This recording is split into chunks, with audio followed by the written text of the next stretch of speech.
Muy bien, pues bienvenidos a una sesión más de modelos meteorológicos, análisis de modelos meteorológicos para energía eólica. Lo que voy a platicar el día de hoy es sobre estas 7 ecuaciones que gobiernan el sistema climático, el sistema físico, y voy a iniciar con un marco de referencia inercial. Yo ya platicaba en la sesión pasada que me voy a basar en 7 ecuaciones, que son las leyes de Newton, que son 3 ecuaciones asociadas al movimiento, la ecuación de continuidad, que es la continuidad de masa, la ecuación de estado de gas ideal, la ecuación de conservación de la energía que nosotros conocemos como la primera ley de la termodinámica y una ecuación de conservación de masa de agua. Las características de estas dos o de estas ecuaciones es que, bueno, estas ecuaciones tienen que ser integrables y que también tenemos que poder agregar condiciones de frontera adecuadas. Para eso, pues voy a utilizar este marco de referencia. El marco de referencia que yo estoy utilizando es un sistema de rotación relativa con un sistema de coordenadas que está girando. Lo que voy a utilizar son un sistema inercial de coordenadas absolutas, es decir, este sistema de coordenadas lo voy a poder representar como IJK, ¿no? Que son a partir de son los elementos que me determinan las coordenadas o los vectores, e IJK representan cada una de las coordenadas en este marco de referencia, ¿no? Entonces ahí están ilustradas, I es tangencial, J en la dirección de los polos, y K es hacia afuera, ¿no? O en dirección Z, ¿no? Si lo queremos ver sobre el plano de la superficie.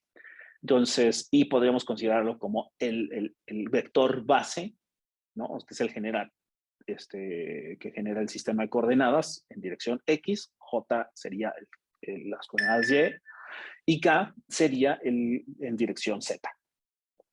Pueden ustedes revisar el libro de Eugenia Calney o Kelney, no recuerdo. Pueden ustedes, si no lo tienen a la mano, googlearlo, buscarlo, descargarlo, empezarlo a ojear, buscar el capítulo que corresponde, que me parece que es el primer capítulo o el segundo capítulo en el que estoy trabajando, y seguirlo mientras yo estoy haciendo un poquito de tiempo, en lo que ustedes pueden consultar el video UNAM rápidamente, Eugenia Calney. Las referencias ya están en Classroom y pueden ustedes seguirlo. Entonces, este es mi marco de referencia. Entonces, esto es un marco de referencia rotativo, centrado en el centro de la Tierra.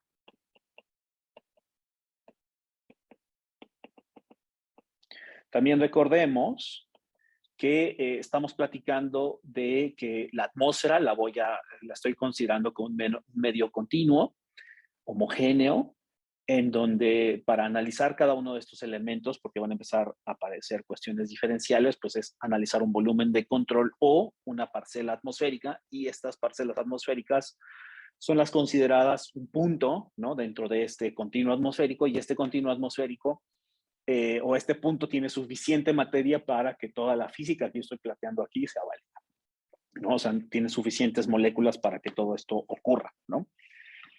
Entonces, la velocidad absoluta, como está girando, entonces la velocidad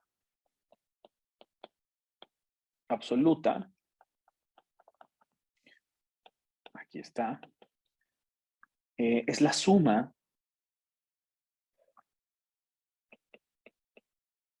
de la velocidad relativa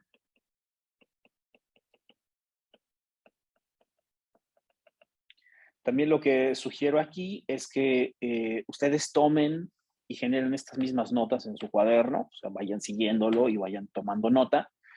Voy a dejar ahí un poquito. Entonces aquí está la V absoluta, la V relativa, más la velocidad debida a la rotación. Entonces vayanlo siguiendo, vayan tomando la nota.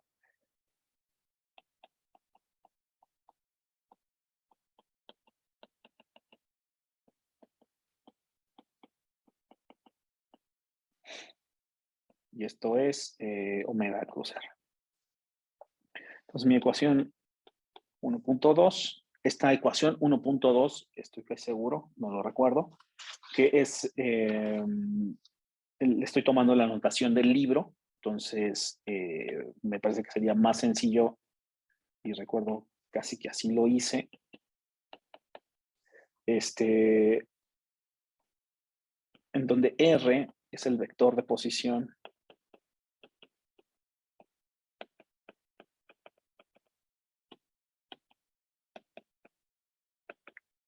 de la parcela. Ya sabemos que es una parcela. Entonces, solamente IJK, voy a tomarme un poquitito de tiempo aquí nada más para decir que uno va en esta dirección y acá sale del plano de la superficie, si lo queremos poner así, y J,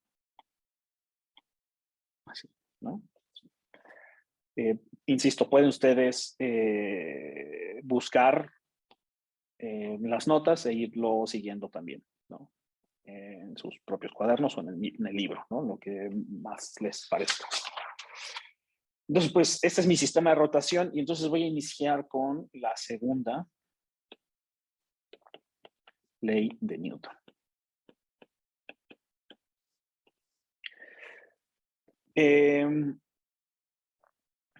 Esta aceleración absoluta de una parcela, ¿no?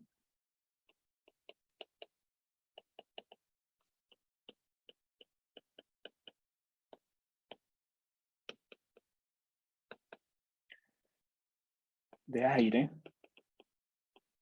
en 3 dimensiones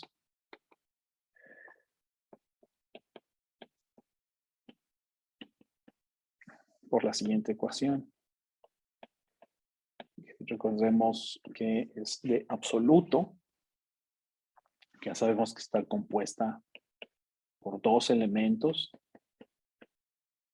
y en donde F es la fuerza, M es la masa y es la derivada de la velocidad, ¿no? Con respecto al tiempo.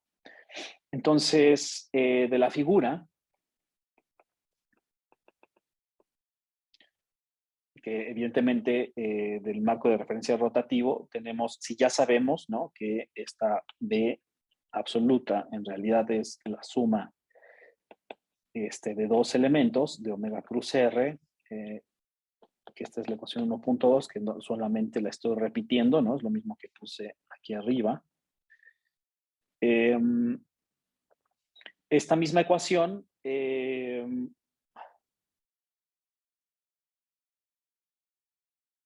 la podemos escribir de la siguiente forma, ¿no? Entonces, lo que voy a hacer entonces es que la derivada, ¿no? De forma más general,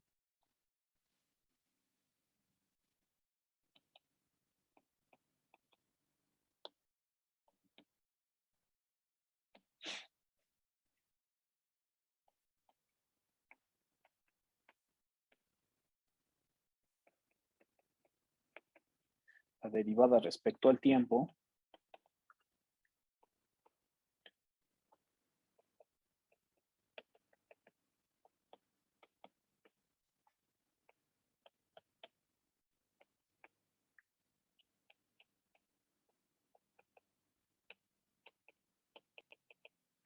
en el marco de referencia rotativo de A en dt, está relacionado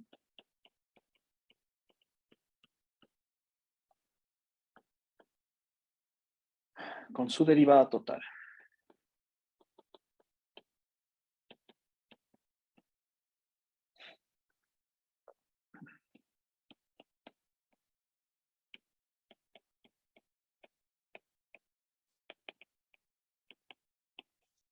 Entonces, esto lo podemos escribir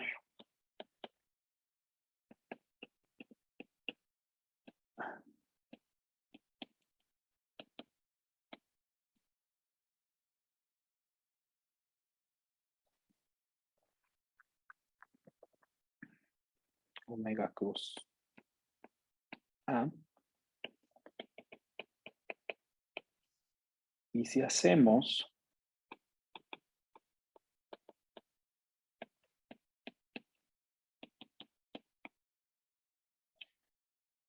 una derivada de A BA será igual a la derivada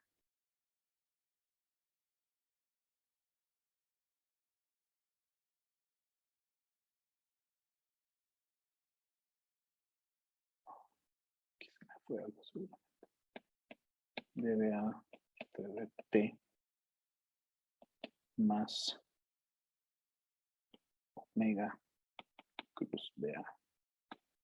Aquí estoy escribiendo lo mismo exactamente. Entonces, sí, simplemente sustituir, ¿no? Y esto es 1.4.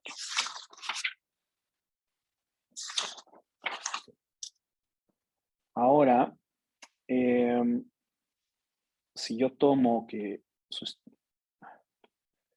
sustituimos BA,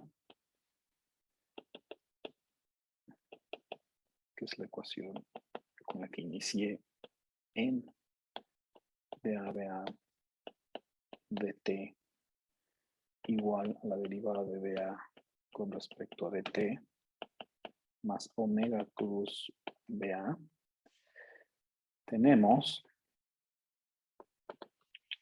que, y aquí va, entonces BA en dt será igual a la derivada de B con respecto a T más 2 omega cruz B más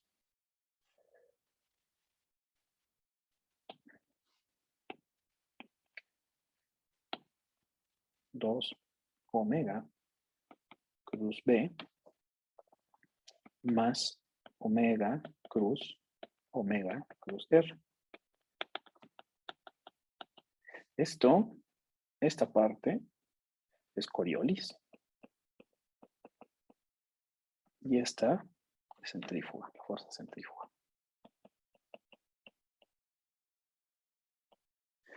Recordando nada más que Coriolis, y bueno, estas dos son ambas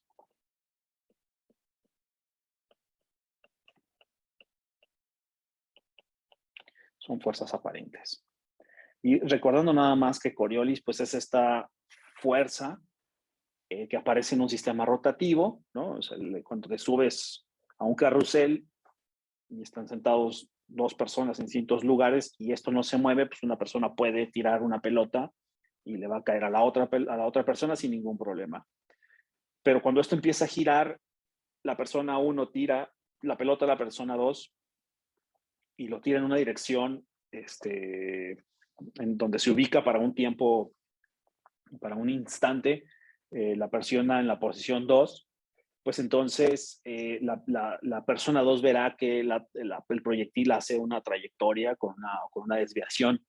Esa desviación, esa es la fuerza de Coriolis que está presente en estos marcos de referencia rotativo.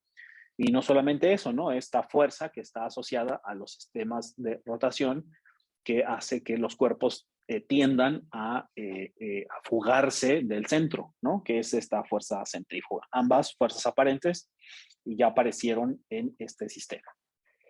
Entonces, ¿qué fuerzas reales, no? La derivada entonces de A por BA y la derivada de T representa las fuerzas reales que actúan en una parcela.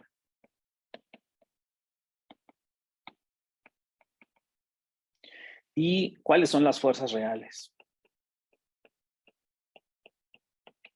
Pues son el gradiente de presión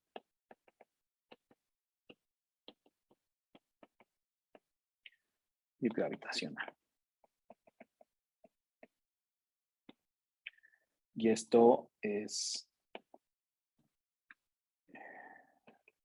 el gradiente de presión y la gravitacional, que será igual a... Y ahorita voy a decir, y bueno, falta la fuerza de fricción, ¿no?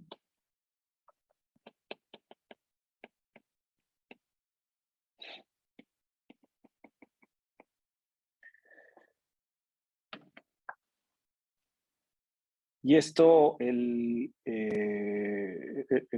gradiente, ¿no? El gradiente gravitacional, eso es lo que estamos mostrando donde dice gravitacional, ¿no? Solamente recordarlo. Más lo voy a escribir bien porque...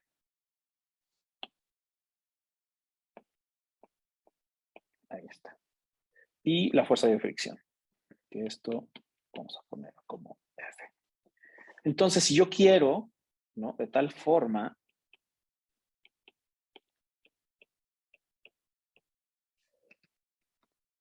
que dB de T será igual a menos alfa, que esta es la fuerza de presión, menos la fuerza gravitacional, más la fuerza de fricción, menos 2 omega cruz V, que esto era Coriolis, y menos omega cruz omega, que es la centrífuga cruz R. Y esto es la 1.6. Ok. Aquí, 5, 6. Ok. Aquí. Entonces, como ven, decir o describir el movimiento de una parcela, ¿no? Que es esta derivada de la velocidad con respecto al tiempo, hay al menos aquí 5 fuerzas que están presentes y están ya ilustradas, ¿no? Ok, voy a hacer nada más algunos ajustes. Entonces aquí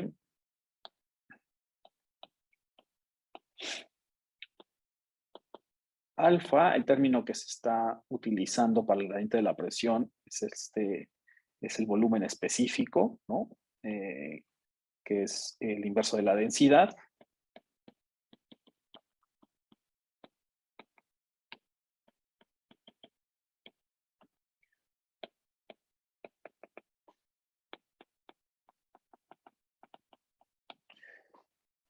Ya sabemos que P es la presión. Y esto es el potencial gravitacional.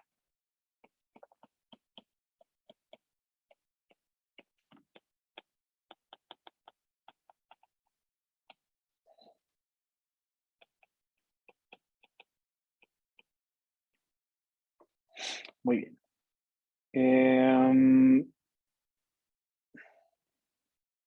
Ok. Entonces voy a agregar aquí un pequeño diagramita. Por favor, aquí sí considero que tal vez lo mejor es echarle un ojo al libro. Hago un esfuerzo por mis dibujos, a veces no son los mejores.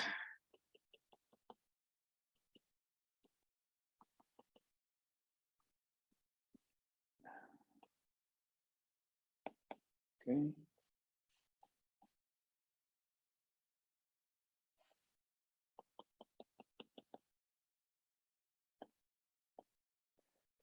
Ok. Acá. Aquí está. Ok. Esta es una esfera.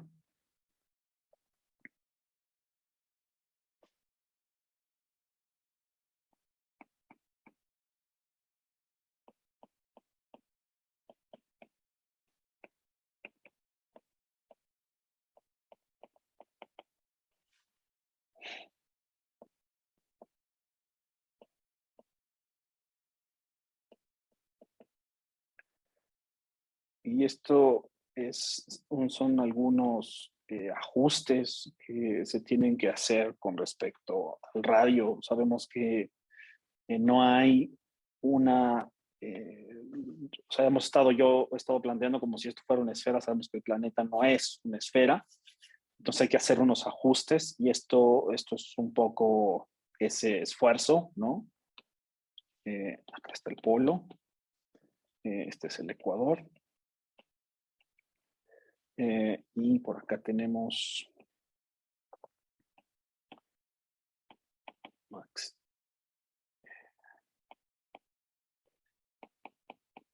Ok, entonces, ¿qué es lo que acabo de poner aquí?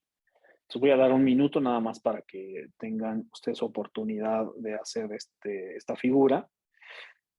Y pues es sencillamente hacer como el ajuste, ¿no? Cuando estás muy lejos, por ejemplo, de la superficie de la Tierra, bueno, ahorita voy a describir, al menos voy a dejarlo aquí. Por ejemplo, voy a hablar del potencial, ¿no? Del potencial gravitacional que está dado por esta expresión, por la masa de la Tierra entre el radio. Y esto en la superficie, esto será entre R. Y aquí es donde podemos sacar precisamente A, ¿no? Si es que lo queremos calcular para algún punto en específico. O sea, lo que hay que decir nada más es que hay momentos en que pues es constante la variable para alguna, es constante el valor de G en algunas regiones de la Tierra, pero muy lejos, por ejemplo, esta gravitacional pues tenderá a cero, porque ya no existirá esta fuerza, ¿no? Entonces, decir entonces que yo puedo hacer una combinación del potencial centrífugo con este potencial, ¿no? Con este geopotencial, eh, que son estas superficies, ¿no? En donde puedo yo tomar eh, sabemos que tenemos una superficie irregular de la Tierra. Entonces, para no considerar como esa irregularidad de la Tierra, podemos plantear la descripción física a partir de los geopotenciales terrestres.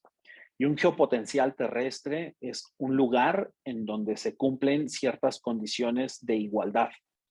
Y esa condición de igualdad, ahorita la voy a poner, y es una forma para describir las condiciones atmosféricas, pero sobre los potenciales. ¿Cómo pensar en esto en términos, por ejemplo, de un campo eléctrico? Un campo eléctrico funciona más o menos igual. Ahí, si tienes dos lugares que se generan cargas, tienes dos cargas eléctricas ubicadas en distintos lugares del espacio y tú puedes ir midiendo las distintas intensidades del campo eléctrico a lo largo de esta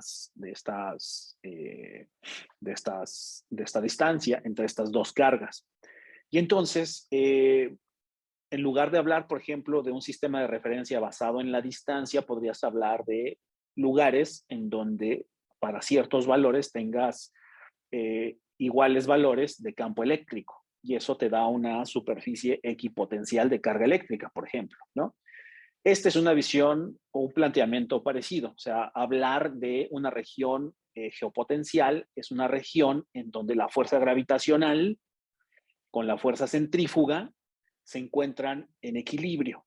Y esos lugares te sirven como un marco de referencia para establecer el análisis que estoy planteando. Entonces, lo que estoy hablando aquí es que, bueno, hay lugares en donde la superficie de la Tierra no necesariamente es una esfera, pero puedo yo medir este balance de fuerzas entre las velocidades aparentes, bueno, entre toda la descripción de velocidades para una parcela, en donde las fuerzas que mantienen sujetas a las parcelas de aire a la Tierra sean iguales a las fuerzas centrífugas. Y entonces es posible hablar de estas zonas geopotenciales. Entonces, para eso, pues lo único que estoy planteando aquí en esta expresión de cómo se calcula el valor gravitacional o de la constante gravitacional, pues entonces ahora lo que voy a hablar es cómo puedo buscar lugares en donde yo tenga un equilibrio entre estas dos en particular, la fuerza gravitacional y la fuerza centrífuga. Entonces, voy a ponerlo así. Ya sé que tiene cierto comportamiento, ¿no? Eh, el gradiente gravitacional y yo sé que muy lejos este gradiente gravitacional pues ya no tendrá ningún valor, pero en el promedio, bueno, no en el promedio, cuando yo recorra distancias menores, pues sí tendrá valores. Entonces, el geopotencial total, que son estas regiones, ¿no? En donde hay un balance entre las fuerzas de atracción gravitacional, insisto, y las fuerzas centrífugas. El geopotencial total, que es con el efecto centrífugo,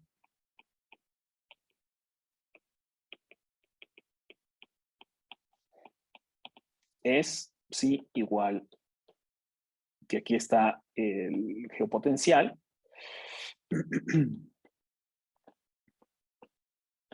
que es igual a entre R, que esto es la gravitacional, menos omega cuadrado L cuadrado, que esto es el centrífugo, esto es menos, perdón, no es igual.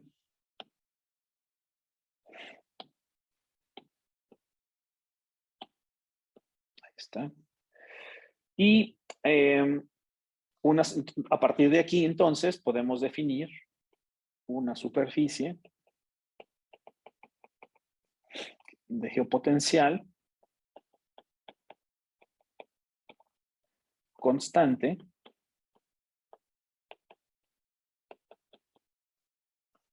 de la siguiente forma.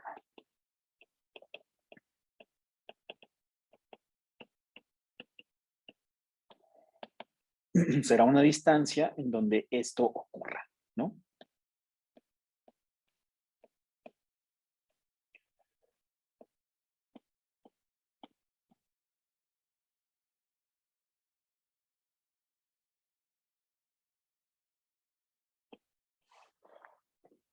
Ok, entonces, esta forma de describir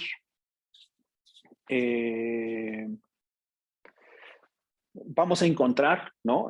Cuando nosotros estemos dando una revisada a toda la modelación meteorológica, a los modelos de modelación meteorológica, que pueden hacerse cálculos, y en realidad muchos de los cálculos están basados en geopotenciales, no en las distancias reales, o sea, en lugares en donde estas distancias o estas superficies generen o cumplan esta relación que acabo de poner acá abajo, ¿no?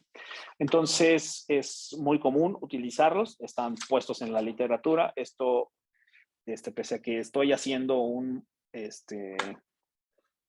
curso intensivo, ¿no? Insisto, esto requiere de un análisis mucho más profundo de lo que yo estoy dando. El interés y el objetivo de esta clase en realidad es poder identificar, tener un lenguaje común y poder identificar puntos o variables que no estén asociadas o no estemos tan familiarizados, pero que nos permita generar esta traducción desde un punto de vista de ingeniería, poder extraer de manera confiable y con algo y con conocimiento estas variables, ¿no? Entonces, el primero que estoy planteando es estas superficies equipotenciales, que en realidad, bueno, son geopotenciales, que se derivan de analizar un poco la física en la dinámica o la dinámica de una parcela de viento que está sometida a un marco de referencia rotativo e inercial, ¿no? Muy bien, entonces voy a seguir, entonces voy a continuar, ¿no? Y ahora sigo todavía con Newton, ¿no? Ahora lo que voy a hacer es bueno, y aparece entonces aquí la primera palabra clave, ¿no? Que aparece mucho en temas de literatura, que es la palabra geopotencial. Y ahora podemos combinar fuerzas centrífugas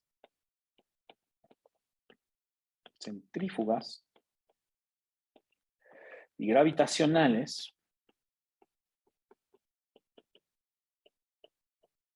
ya que dependen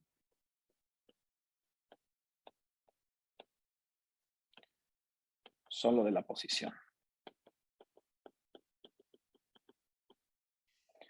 Entonces, así será igual a omega cuadrada L, que será igual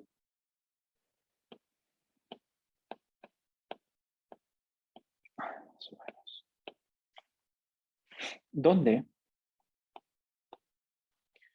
es el vector posición.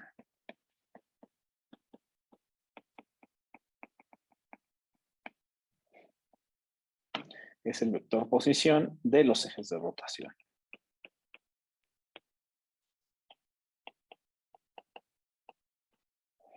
De la parcela. Y entonces, ahora sí, ¿no? Definimos geopotencial como esto, donde esta condición se cumple, ¿no? Que era lo que precisamente yo ya había platicado, ¿no? O sea, en donde la fuerza gravitacional, la fuerza de atracción, tiene un equilibrio con la fuerza de centrífuga.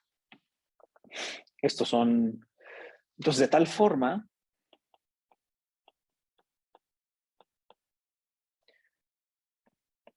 que hay una gravedad aparente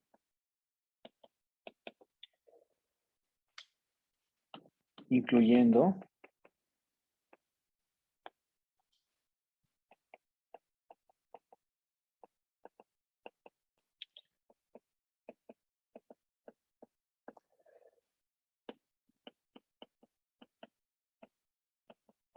si se fijan es una combinación de estas, ¿no? Entonces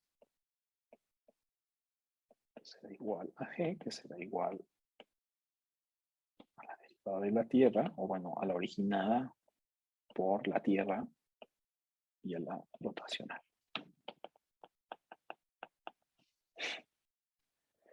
Y entonces, a partir de estas fuerzas, pueden definirse latitudes geopotenciales que son perpendiculares a el geopotencial. Entonces, definimos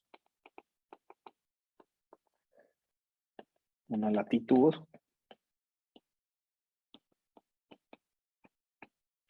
geopotencial que es perpendicular al geopotencial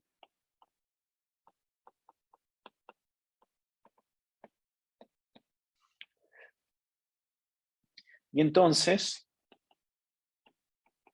regresando al inicio de esta plática, de tal forma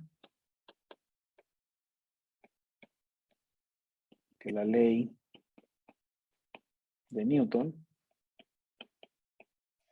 para un marco rotativo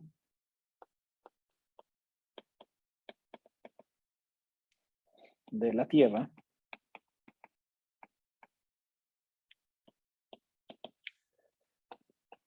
la derivada de la velocidad con respecto al tiempo, la presión, potencial, la fricción y la combinación de fuerzas.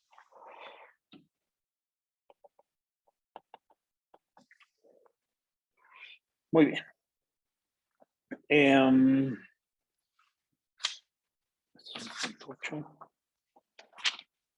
Ok. Entonces aquí tenemos una primera ecuación, una de las 7. Que bueno, nada más habría que recordar que esta habría que descomponerla porque tiene componentes.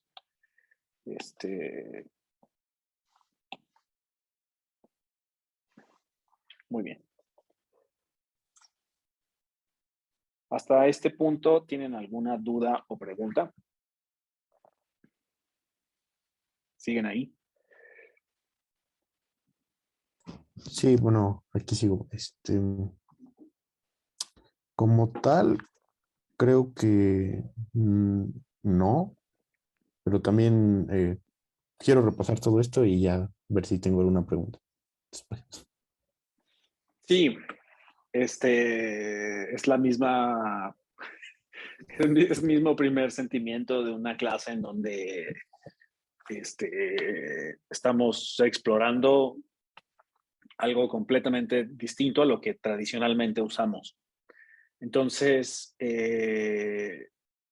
mi recomendación, insisto, es abran el libro, denle una ojeada, el libro está disponible libremente. Es más, si googlean a la profesora van a encontrar notas de clase y demás, me parece, y van a ver que es sumamente complejo lo que estamos platicando y que evidentemente requiere especialistas en el área. Solamente mi consejo para seguir estas sesiones es no olvidarlo, leerlo. Siempre hice esta recomendación de leerlo con sus compañeros de la generación anterior de maestría. Y entonces, siempre que los leí, los veía, les decía, ¿qué onda? ¿Ya lo leyeron? No, ¿ya leyeron? No. Entonces, ya hasta se me olvidaba preguntarles. Y en el momento que lo leían, decían, es que dice todo lo que estamos utilizando. Digo, claro, pues por eso hay que leerlo. Entonces, yo estoy presentando aquí lo que yo consideré una síntesis, ¿no? De lo que podrían ser 3 cursos, al menos año y medio de estudios, ¿no? Entonces, insisto, mi objetivo no es, bueno, si alguno de ustedes gusta hacerse especialista en estos temas, adelante. Mi objetivo no es ponerlos en ese campo, es que los veamos como como una herramienta para lograr un fin, ¿no? Es ser un traductor de toda esta información. Eso creo que sería una muy buena forma de definirlo. Entonces, voy a continuar, ¿no? Insisto, yo creo que tal vez la manera más didáctica de hacer esto es hacerlo conmigo, un poco ir tomando las notas y de la misma forma hacerle caso al pánico de que no entendemos nada para ir a descargar el libro, ¿no? Entonces, por favor, descarguen el libro, ¿no? Y léanlo, no nada más descárguenlo, léanlo.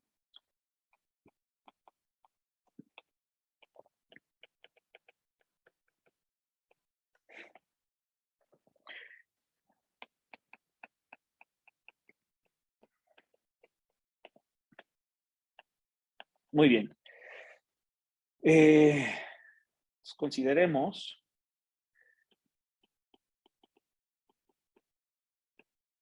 la masa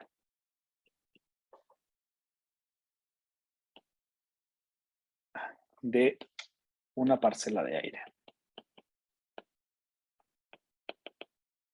de densidad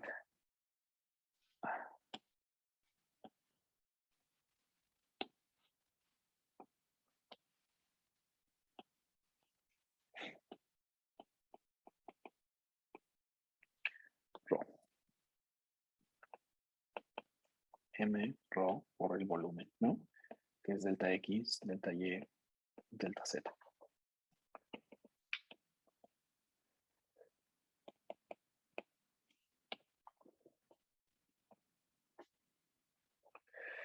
Ok.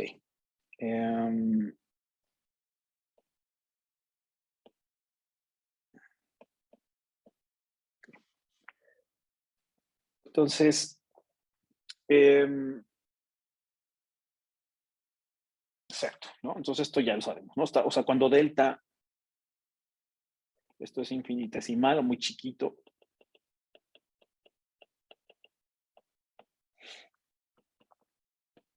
cuando este producto, coma y delta Z tienden a cero, ¿no? O sea, estamos hablando de un cuadrito, ¿no? Chiquito. Entonces, si seguimos la parcela en el tiempo, la masa se conserva.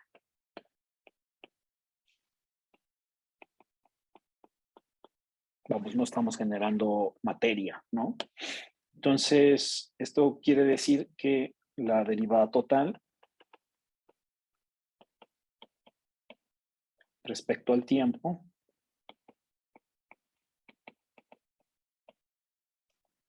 de f de x, y, z, t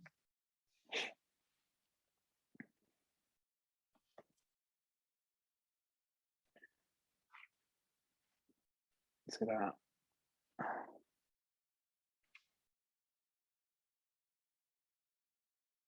esta.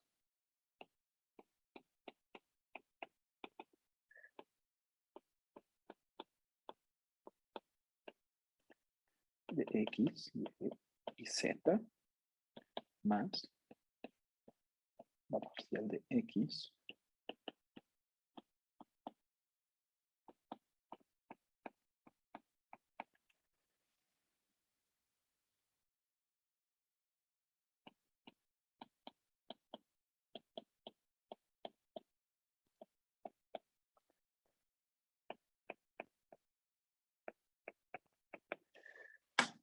es igual a la parcial de f con respecto a t, f respecto a x, u,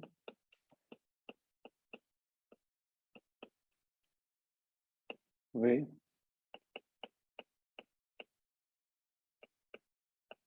w. Okay. Entonces, como la masa se conserva,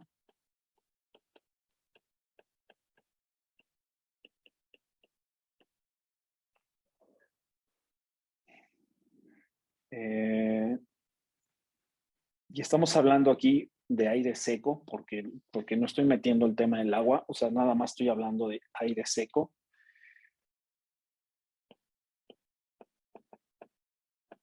Entonces lo apunto para que no. Hay una ecuación de continuidad y esa la voy a poner un poquito más adelante. Que ustedes lo que van a ver es que en realidad es guardar una proporción de materia entre lo que se transforma en gas y agua, ¿no? Y eso lo vamos a ver. La derivada total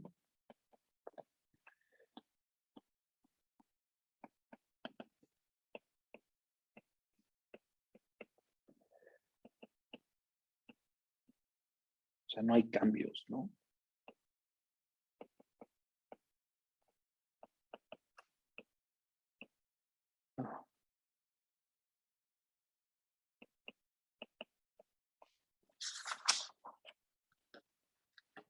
Ok. Entonces, ok. Entonces, tomando una derivada logarítmica de la masa,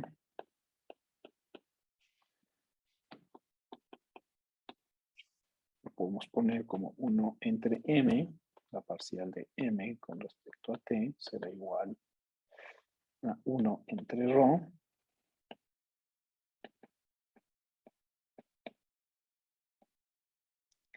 más, o esto es ρ, ¿no? No es p.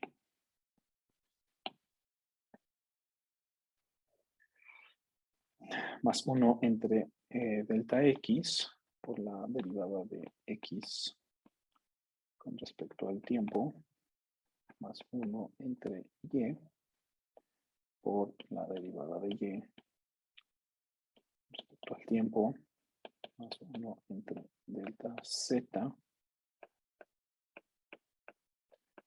tiempo. Y 1 entre delta x entre dt, lo vamos a poner como la parcial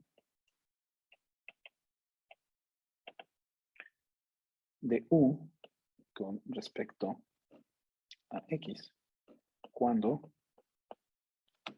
delta x tiende a 0.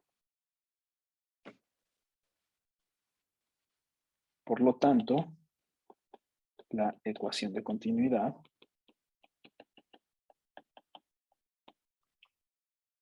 toma la siguiente forma. 1 entre rho, de rho con respecto al tiempo, más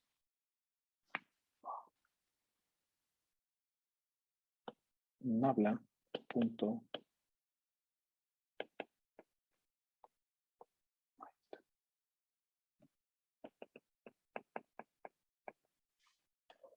y esto para las tres componentes, ¿no? Y la derivada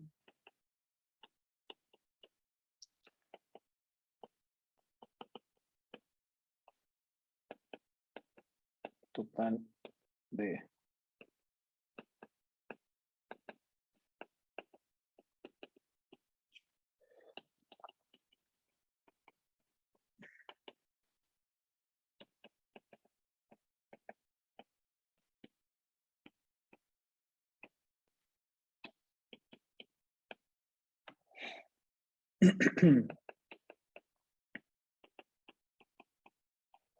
vamos a expandirla de la siguiente forma.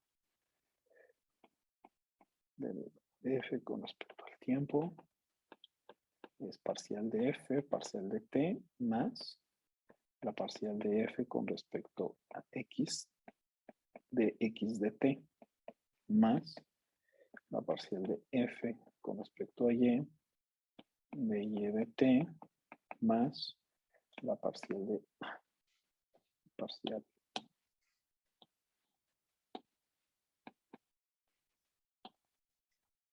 la parcial de f con respecto a z de t, y esto es la parcial de f con respecto al tiempo más b punto nabla f. Ok, entonces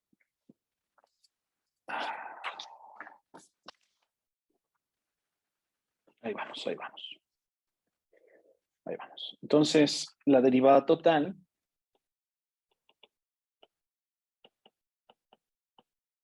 en el tiempo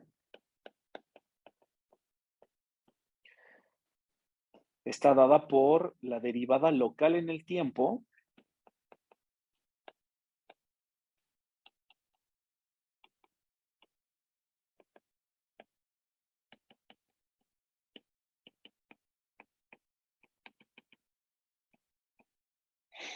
en un punto fijo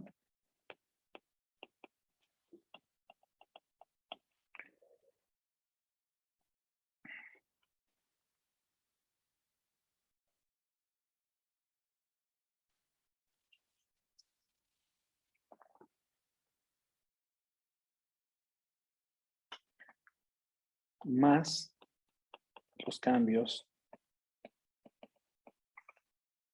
por la advección.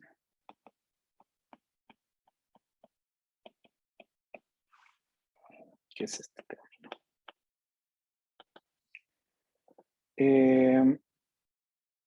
Y está un ejemplo de esto es el proceso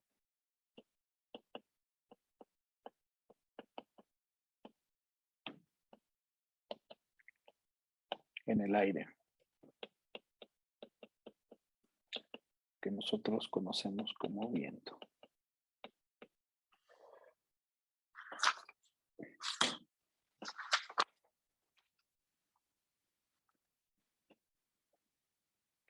Y esto podemos expandir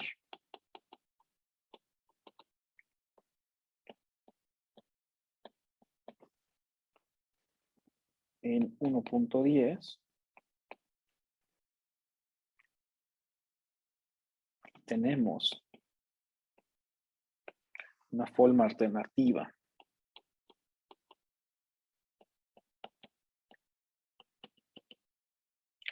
de la ecuación de continuidad.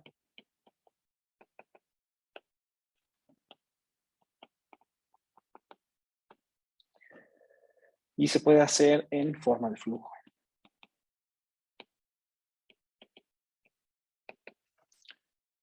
O sea, cambio de ρ con respecto al tiempo, menos nabla.ρ b.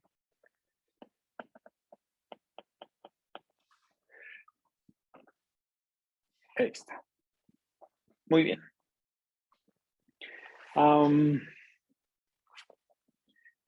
Entonces, conservación de materia, en particular cuando estamos hablando de viento, perdón, de aire, estamos hablando de que desde la forma vectorial se puede identificar estos cambios por advección, ¿no? Que es fundamentalmente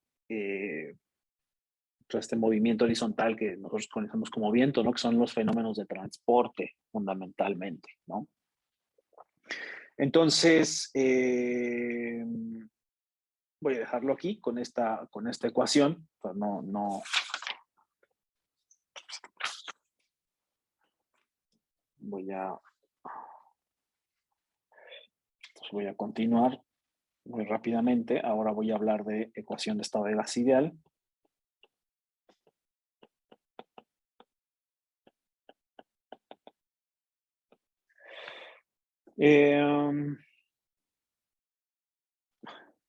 Aquí, bueno, la consideración es que la atmósfera es un gas ideal. Y con, evidentemente, presión P, un volumen específico alfa,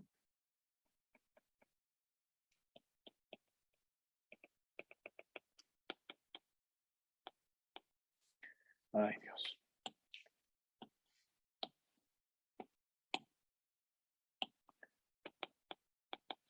volumen específico alfa, y tenemos una o ρ, ¿no? O ρ, o sea, con intensidad o volumen específico, y T es temperatura. Y bueno, aquí nomás decir, o sencillamente decir, que P por alfa será igual a RT 1.13, y donde R, pues ya sabemos que es la constante de gas. Y pues lo que sabemos desde la secundaria es que si tenemos dos de estas variables, ¿no? Con dos de estas variables, P, B o T, pues calculas la que sigue, ¿no?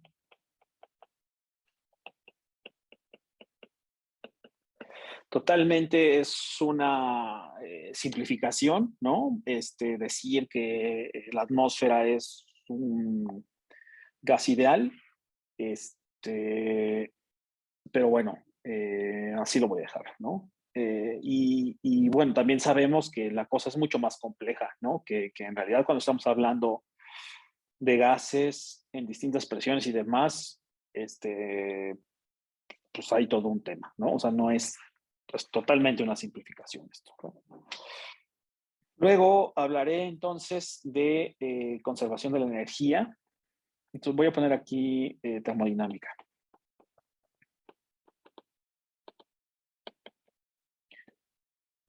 Primera ley de la termo, que es conservación de la energía. Y lo que dice es que si aplicas calor, si aplicas calor Q a una parcela,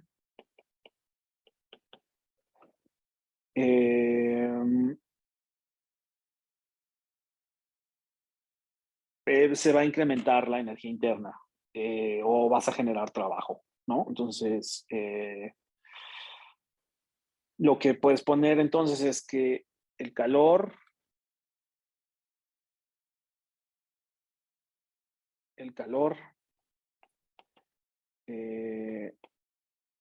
pues puede pasar de dos sopas, o sea, pasa dos cosas, ¿no? O se genera trabajo, o aumentas la temperatura, vamos. Lo que quiere decir es que esta expresión, y esto creo que estamos mucho más familiarizados, es que la energía se conserva, no puede haber creación de energía, ¿no?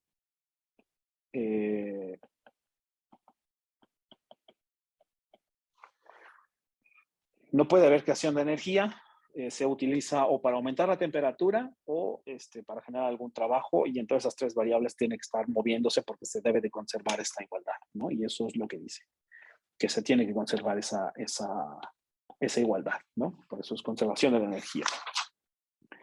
¿Qué decir de aquí nada más? Que puedes usar, bueno, que CB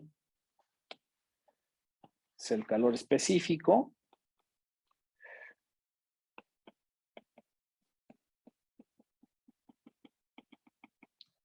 a volumen constante,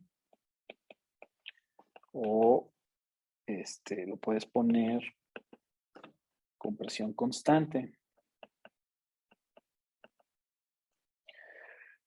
Y pues lo que sabemos, ¿no? Con P por alfa igual a RT, que Q puede reescribirse como CP de T de T menos alfa de PT.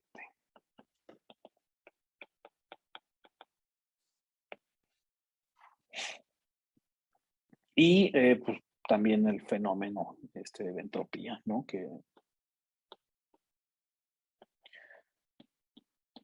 Y estas cuestiones de los procesos de irreversibilidad, y que es pues generación y más creación de entropía. Y nada más definir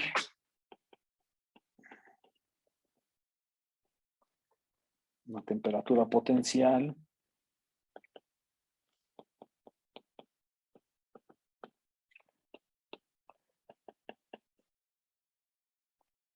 T, P0 entre P, R entre CP.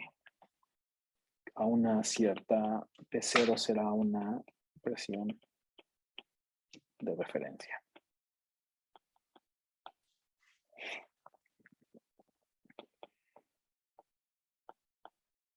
De 1000 hectopascales.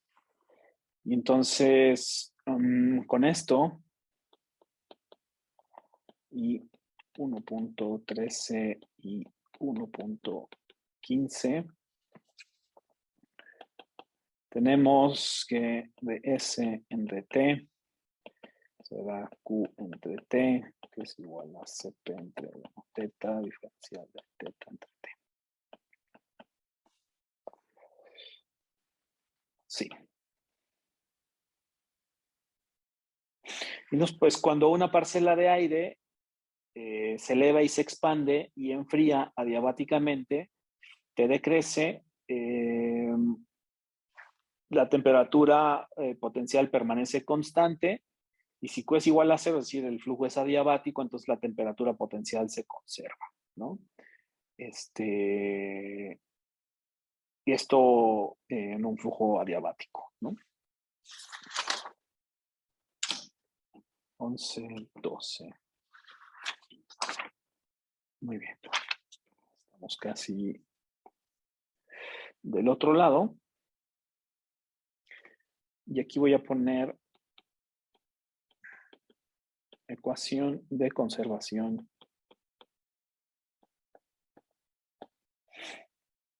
del vapor de agua. Y esto es humedad específica.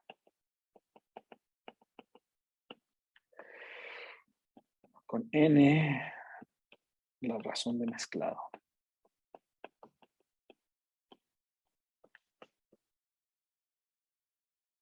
Aquí es, o sea, lo que obtenemos aquí, ¿no? Esta razón de mezclado Q, que es una relación, ¿no? Entre la masa de agua de vapor y el aire seco.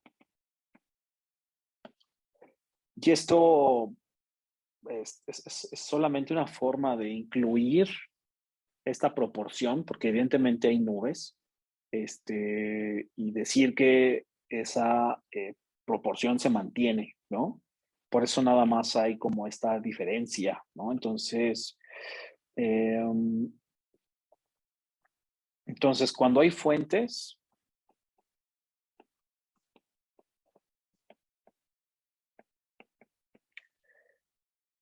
puede ser E, que es evaporación, y pozos o sumideros, se condensa. Y entonces este cambio de la concentración, pues la podemos poner así, ¿no? Como una diferencia entre E y C,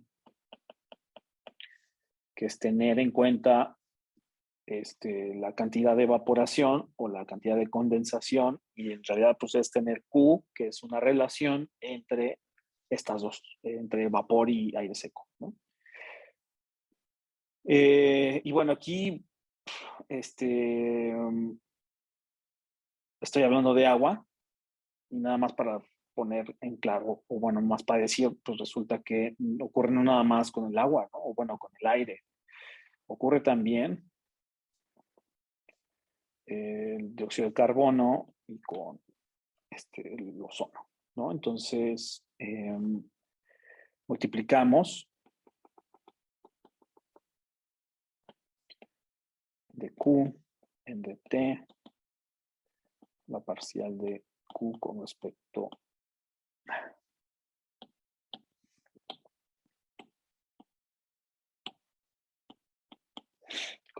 al tiempo, más punto omega Q lo vamos a multiplicar por ρ, y multiplicamos la parcial de ρ con respecto al tiempo, que era menos nabla ρb por Q, y las sumamos. O sea, es integrar estas expresiones en la densidad, ¿no? Fundamentalmente.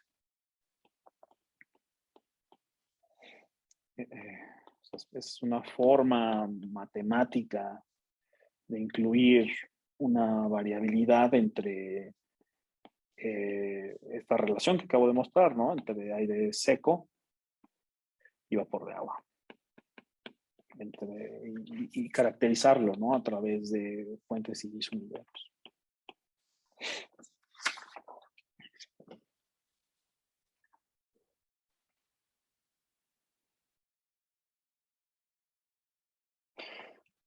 Y bueno,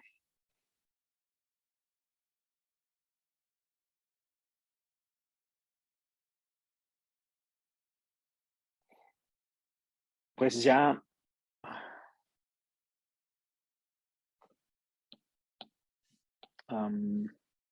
después de una intensa sesión,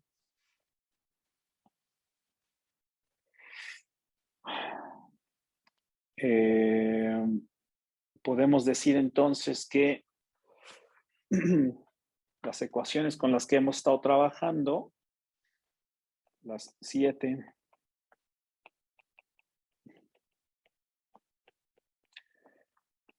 con 7 incógnitas,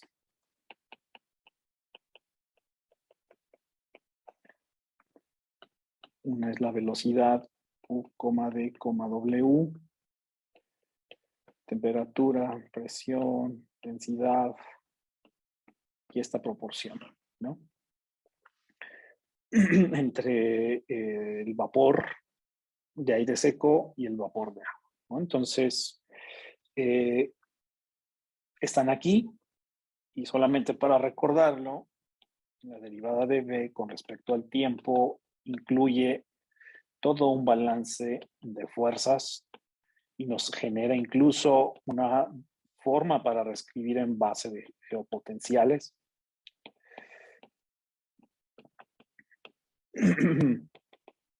Esta es la 1.19. Y esta es Newton. Rho con respecto al tiempo. Esta es la conservación de masa.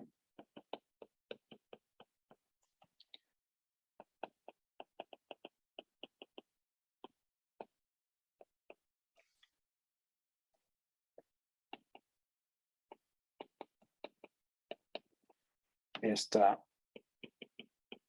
es gas ideal. La primera ley de la termo.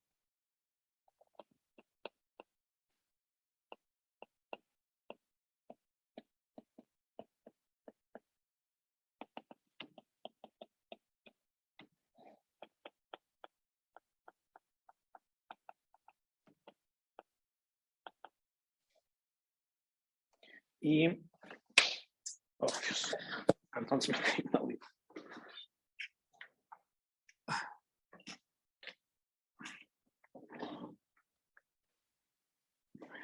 Se me cayó un audífono de la emoción. La última ecuación, que pues es esta proporción, ¿no? Que estaba medio platicándoles.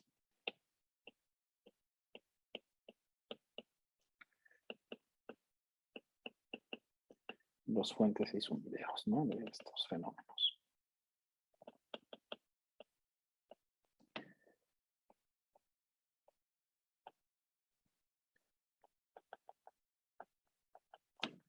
Aquí es vapor de agua.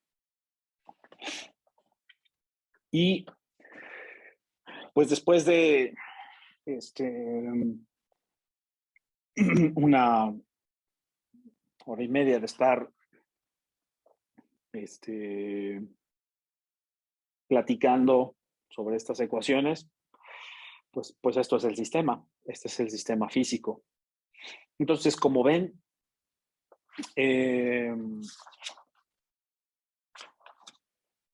trabajar con estos sistemas físicos no es que sea un tema totalmente ajeno.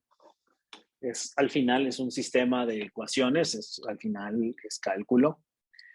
Sin embargo, pues podemos identificar que dentro del sistema climático puede ser que lo que estemos observando pueda ser todavía más complejo, porque lo que estoy poniendo aquí, lo que estamos estudiando, es un sistema que evidentemente depende de muchas variables físicas que ahí están puestas, pero que tiene un montón de simplificaciones, ¿no? Y el montón de simplificaciones pues tiene que ver con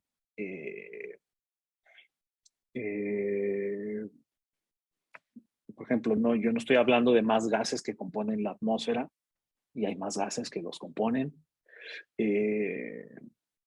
No estoy hablando, si hay una fuerza de fricción y por allá aparece en el movimiento, pero de todas formas, pues son expresiones que están simplificadas, ¿no? O sea, es un modelo muy sencillo y llevarlo a la realidad, pues puede ser todavía más complicado. Insisto, la intención de la sesión no es hacernos expertos, es poder pararnos en un libro, poder loguear y poder identificar información que sea necesaria si es que llega un momento en que lo necesitamos. Pero sí decir que lo que acabamos de ver la sesión de hoy tiene evidente que está fundamentado en esto que acabo de presentarles. O sea, vamos, no es una caja oscura, no es una caja negra, es un sistema de ecuaciones que son estas y que tienen muchas simplificaciones. O sea, está cercano a la realidad, pero hay simplificaciones y no nada más eso. Se incluyen o se asimilan datos, lo cual aumenta el grado de complejidad, ¿no? O sea, ¿cómo puedo yo en un sistema que es un grid completo del planeta alimentar, aparte de correr estas simulaciones para obtener condiciones de frontera, para poderlo alimentar y correr los modelos? Entonces, como ven, es una tarea compleja, ardua, que grupos y que colegas en otras instituciones en todo el mundo lo han estado haciendo por décadas, ¿no? Bueno, esta sería la última parte de mi introducción a estas sesiones de modelación física. No sé si alguno tenga alguna duda o pregunta. O alguna inquietud. Eh, yo nada más bueno, es que no es duda, es lo que comentábamos hace rato. En la parte de lo de Newton, o sea, nada más voy a revisarlo un poco más en el libro, la primera ecuación, y ya si tengo dudas, pues ya sí le puedo preguntar la siguiente. O si me la resuelve el libro, pues ya no, pero Yo estoy seguro que lo resolverá el libro porque yo lo saqué en el libro, ¿no? O sea, para ser ok. honestos. Pero lo que vas a darte cuenta, Ray, es que el libro es muy completo. Y yo lo que presenté es un embarrón en una clase, lo cual puede ser algo muy atrevido. Insisto, mi intención es no volvernos así súper expertos en estas cuestiones de cálculo, es poder ir apropiando un lenguaje y que si te preguntan, oye, bueno, ¿y qué resuelve Ray? Ah, bueno, pues resuelve un sistema de ecuaciones diferenciales y aparte asimilaciones, ¿no? ¿Y cómo lo resuelve? Pues si le echas un ojo al libro, verás cuáles son los métodos numéricos que utiliza para resolver, ¿no?